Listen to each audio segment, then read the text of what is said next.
kangai luta sopi dai ta te ho na bon chau win chibai pathin khabe bo min zong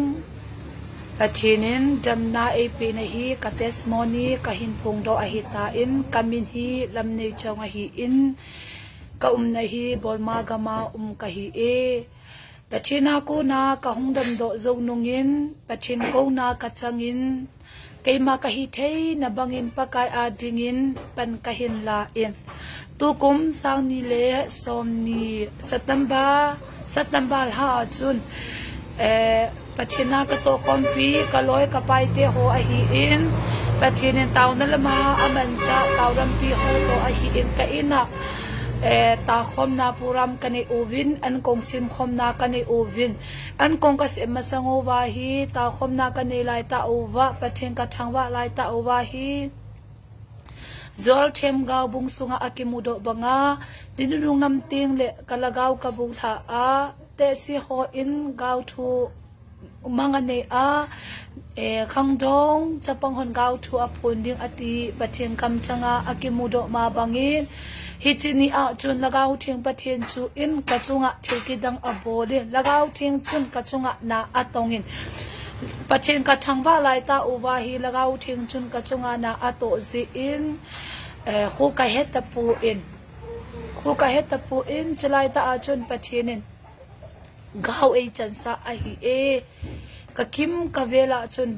van mi te hon e kim kon in alaya jesu atinge jesu chu wanglin a hi in alo pi be se in amai phaten kamuchin tapoi en la akho e ta atisip in alhi avatup chup a hi e jesu akalam hi kichinta a pathinin gawa e musa a hi in o jesu ibola kap nahim katile kachanu ve in naminam chan khompi te ho tuni chan ge in alungu ata be se na la e alung ko du ake hong thei nai po ka hung wa adinga hi tai alung ta lo na dingin ka sei pi in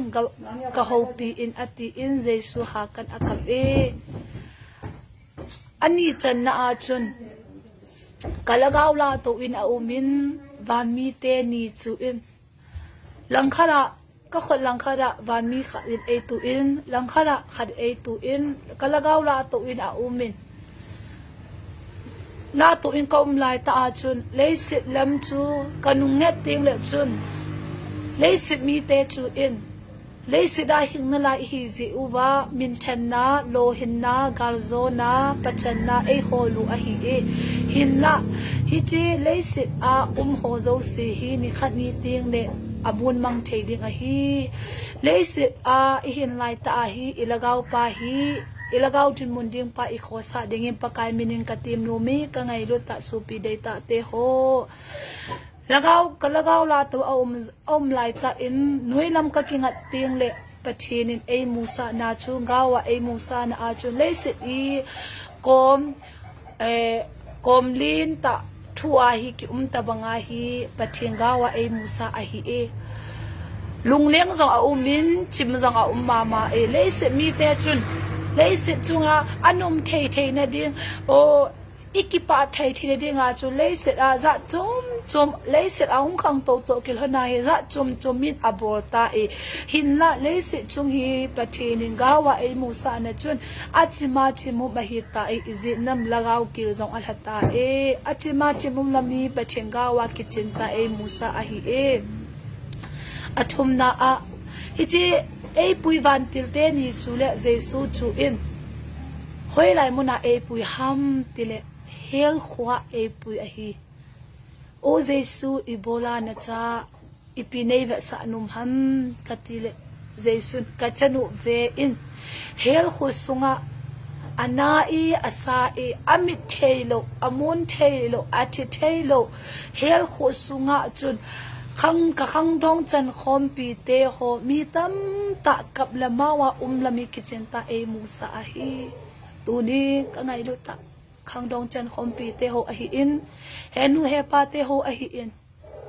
ilunguta sa pu hite hel khui ata bia umahi hel khui ata bia umahi ha ka in ka ha penin ka pengin o Jesu ha kan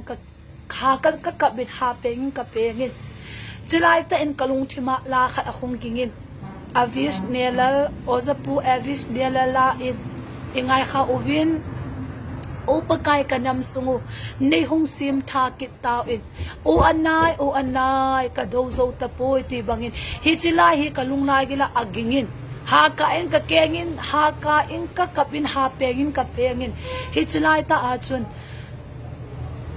achun patinin her khusunga mi te chandano hi kichinta e musa ahi e ka insung hi kanule kyo insungi nga kala ova nga kiwa te ka hi uvin nga hi nga kala ovin athi the nga chi ka so ovin chi ka so ting le hi chinga ho hi ahung ki pe la ovin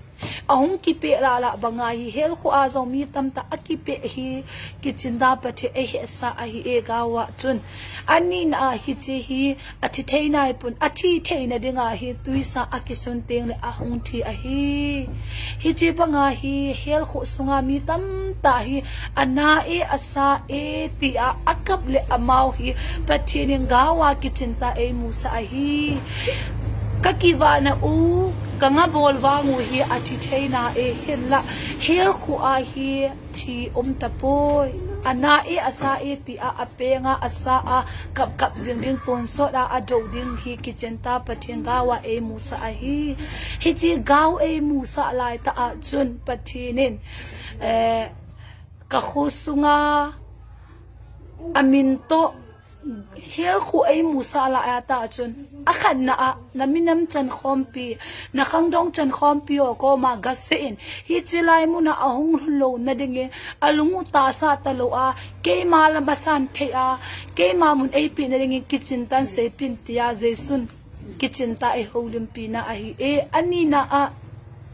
ka khusunga amin wang ka sei ta lo ti hi ka khusunga mi get tabang hi aminto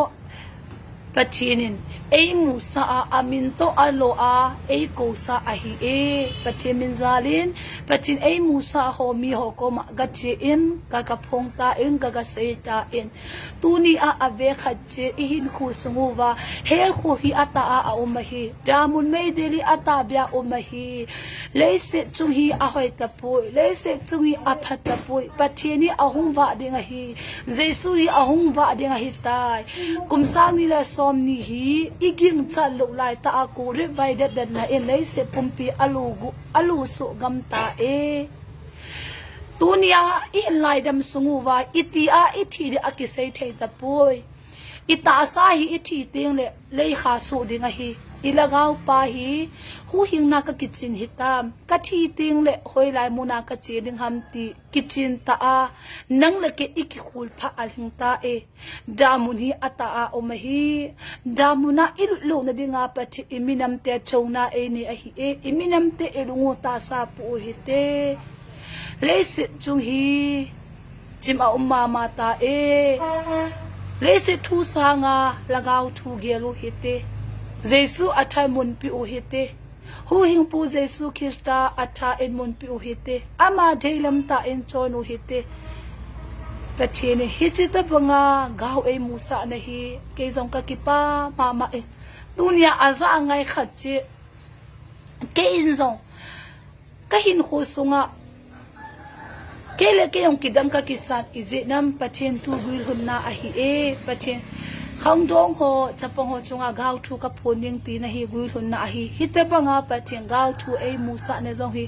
iminam te ho e ngai lu be se ji u ahi e lung se be se ji u ahi leilung ngai na thang ka ma o ta pu hite pachen lam sang ta u hite pachen dei na bangin chon u hite ti chu pachen e musa na gaw hi ka phon na ahi in azangai khache pachenin pathaina bu uhan ka ki pa e